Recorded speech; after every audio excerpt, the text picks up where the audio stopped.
উম্মতের মধ্যে ইখতিলাফ থাকবে, এটা মিটানো সম্ভব না জীবনেও। ইখতিলাফের বাওয়াজুদ মুহাব্বতের হুকুম দেওয়া হয়েছে, সে কতল করার, তাদেরকে বলছে মাফ করে দাও। আর আমরা কোন দিকে যাচ্ছি? এখনো সময় আছে, সামলাতে হবে আমাদেরকে, আর উম্মতকে কাছে টানতে হবে। উম্মতের মধ্যে ইখতিলাফ থাকবে, এটা মিটানো সম্ভব না জীবনেও। ইখতিলাফের বাওয়াজুদ মুহাব্বতের হুকুম দেওয়া হয়েছে। ইখতিলাফ থাকবে, কিন্তু আমাদের নফরত এই পর্যন্ত চলে গেছে যে সালামের উত্তর দেওয়াও পছন্দ করে না। একজন একজনের পিছনে নামাজও পড়ে না, একজন একজনকে কাফের বলতেছে, কাউকে দালাল বলতেছে, কাউকে ইহুদি বলতেছে।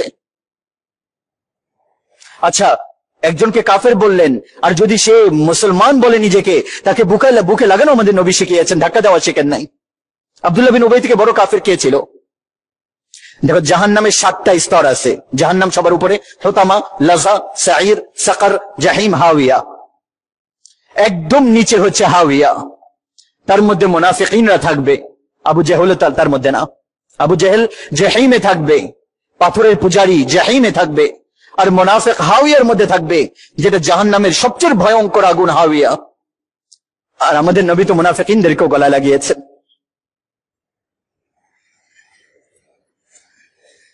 আব্দুল্লাহ বিন উবাই, ওনার ছেলে বললাম আব্দুল্লাহ রাদিয়াল্লাহু তাআলা আনহু, পাক্কা মুসলমান ছিলেন, বাবার অবস্থা জানতেন, আর আল্লাহ রাসূল তাকে বলতেছেন তার খিদমত করো, তার সাথে ভালো ব্যবহার করো। পানি নিয়ে গেলেন, আল্লাহ নবীর বাঁচানো পানি, বললেন পান করে নেন, হয়তোবা ভিতরে ঈমান চলে আসবে।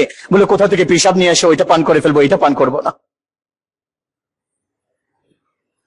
বুঝার জন্য বলতেছি, শুধু শোনার জন্য না।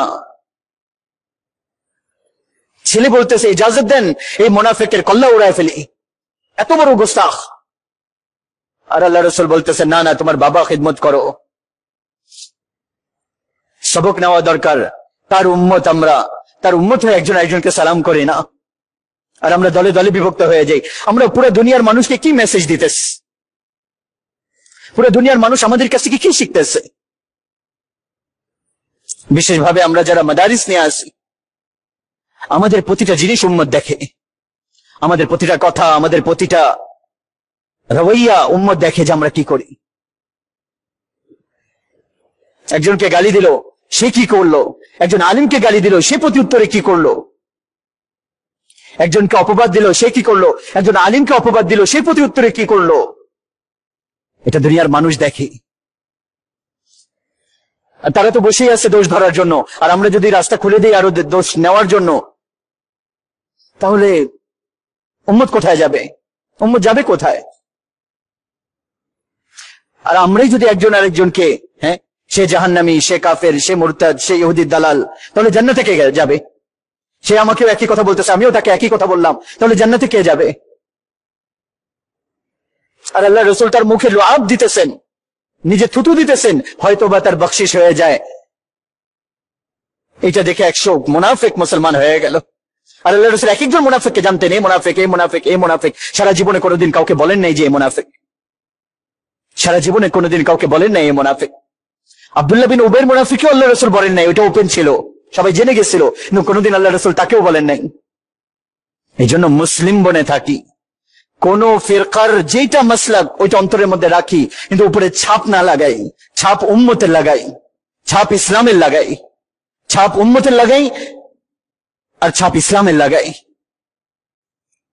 তাহলে উম্মত আপনি আমি যেটা বলবো এটা নিবে, আর না হলে কিছু বললেই আগে দেখবে যে আরে এই কোন দলের, তারপরে ভালো কথা বললেও এটা আর নিবে না, ভালো কথা বললেও আর নিবে না। এই যে আগুন আজকে উম্মতের মধ্যে জ্বলতেছে, এটা কোনোদিন নিবানো সম্ভব না যদি এখনো আমরা নিজেদেরকে না সামলাবো। আমরা হয়তোবা আওয়াজ দিতেছি বা বলতেছি, কতটুকু কাজে লাগবে এটা কেউ জানে না। দেখেন, ইব্রাহিম আলী সালামের আগুন যখন জ্বালানোর জন্য আগুন জ্বালানো হলো, তো গিরগিট এসে ফু দিল আগুন বাড়ার জন্য। গিরগিট এসে ফু দিল যাতে করে আগুন আরো বেড়ে যায়। আমাদের নবী বলছে যে জায়গায় গিরগিট দেখবা ওই জায়গায় মেরে ফেলো। ওই যে জঙ্গলের মধ্যে থাকে, টিকটিকি না এটা, অনেকে টিকটিকি বলে, টিকটিকি না, গিরগিট। আর কবুতর ঠোঁটের মধ্যে পানি নিয়ে আসছে, সাইড দিয়ে এসে পানি দিতেছে।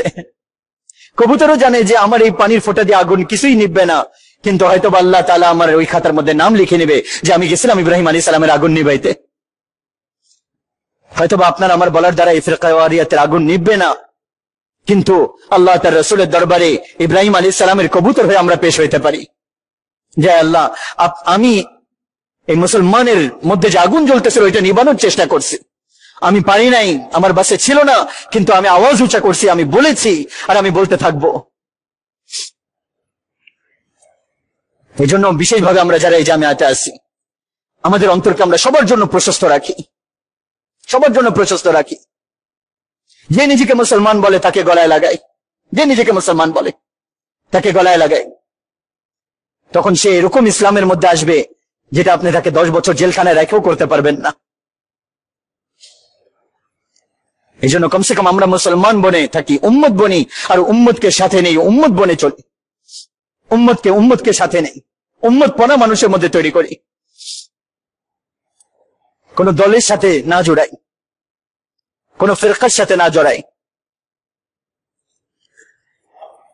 কারণ যখন কোন ফিরকার সাথে জড়াবো তখনই আলাদা হয়ে যাব। এই জন্য উম্মত বনি, ফিরকা না বনি, দলে বিভক্ত না হয়। যদি আগুনকে আমরা এখন না নিবাবো, তাহলে যাই দেখেন আশেপাশের দেশগুলা মজহাবের নামে, ফিরকাওয়ারিয়াতের নামে মসজিদের মধ্যে পিছন দিয়ে আইসে ব্রাশ ফায়ার করে চলে যায়। মসজিদের মধ্যে একই কলমা পড়নেওয়ালা, আবার এরা যায় ওখানে বোম রেখে আসতেছে, মুসলমানদের মসজিদ উড়াই দিতেছে। ওই রাস্তায় আমরাও চলতেছি, আমি দেখতেছি ওইটা। আমি 97, 98, 99-এ পাকিস্তানের যে অবস্থা প্রথম দিকে ছিল, এখন বাংলাদেশের অবস্থা ওরকম দেখা যাচ্ছে। আর আস্তে আস্তে আল্লাহ মাফ করুক, ওই দিকেই যদি আমরা যেতে থাকি তাহলে মসজিদের মধ্যেও শান্তি পাওয়া যাবে না। এই জন্য ফিরকার মধ্যে না বটি, উম্মত বনি, মুসলমান বনি, সুন্দর মিসাল প্রতিষ্ঠা করি, মুমিন বনে থাকি, মুসলমান বনে থাকি, মুসলিম বনে থাকি, আমাদের পরিচয় বতরে মুসলমান পরিচয় করাই। আর না হলে যদি এটা আমরা করে যাব তাহলে আনেওয়ালা নসল আমাদেরকে মাফ করবে না, আমাদের নবী আমাদেরকে মাফ করবে না। আমাদের তো কাজ ছিল যে আমার উম্মতকে, আল্লাহ রাসূল এটা বলবেন যে তোমাদের কাজ ছিল আমার উম্মতকে জান্নাতে নেওয়া, আর আমার উম্মতকে তোমরা জাহান্নামের দিকে নিচ্ছ। বিশেষভাবে যারা মিম্বারে বসি, আর আল্লাহ তাআলা হয়তো এখানে সবাইকে একসময় মিম্বারে বসাবে, মিম্বার থেকে এরকম কথা না বলি যেটা দিয়ে উম্মতের মধ্যে তোর সৃষ্টি হয়। আল্লাহর ওয়াস্তে মিম্বার থেকে এরকম কথা বলি যে উম্মত জুড়ে চলে। এই মিম্বার মুহাব্বতের জন্য বানানো হয়েছিল, এই মিম্বার নফরতের আগুনকে জ্বালানোর জন্য বানানো হয় না। কেন নিজেদের পায়ে কুড়াল মারতেছি? আমাদের নবীর মেহনতকে আগুন কেন লাগাই দিচ্ছি? আমাদেরকে কে এসে বলবে? আমরাই যদি না বুঝি, আমাদেরকে তো অন্য কেউ এসে আর বলার নাই। যে আগুন জ্বলতেছে ওইটার মধ্যে যদি আমরাও আরো পানি দিলাম, আরো ওইটার মধ্যে বাতাস দিলাম ওইটাকে আগে বাড়ানোর জন্য, তাহলে আপনার আমার এই কোরআন আর হাদিস পড়ার কি ফায়দা হলো? এই নফরতের আগুন আজকে মসজিদ গুলাকে কি বানায় দিচ্ছে, দেশকে কি করে দিছে। মাসুমের খুন দিনের নামে একজনের রক্তের পিপাসা হয়ে গেছে। দেখেন, শরাব বেচা থেকেও বড় গুনাহ যদি আমরা মুসলমানকে ফিরকাওয়ারিয়াতের মধ্যে বেটে দিব। এই জন্য উম্মত বনে থাকি, উম্মত বানাই, উম্মত বানার আওয়াজ দেই। যেটা যে পছন্দ করে ওইটাকে সে বুকের সাথে লাগায় রাখো, কিন্তু কাউকে ঘৃণা না করি, ঘৃণা না করি। একজন আলেমকে পছন্দ করবে, আরেকজন আলেমকে পছন্দ করবে, এটা স্বাভাবিক জিনিস। কিন্তু সে তাকে পছন্দ করে দেখে আমি তাকে গালি দিলাম, আবার সে আমাকে গালি দিল, সবাই কলমা পড়তেছে।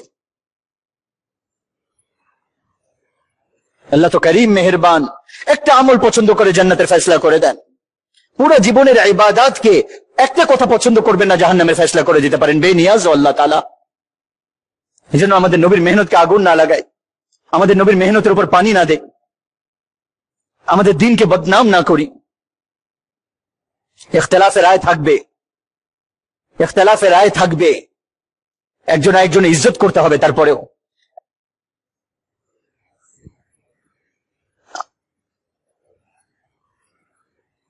আবু জেহেল থেকে বড় কাফের ছিল আব্দুল্লাহ বিন উবাই, কারণ ভিতরে থেকে সে যে কাজ করছে, বাইরের থেকে আবু জেহেল এটা করতে পারে নাই।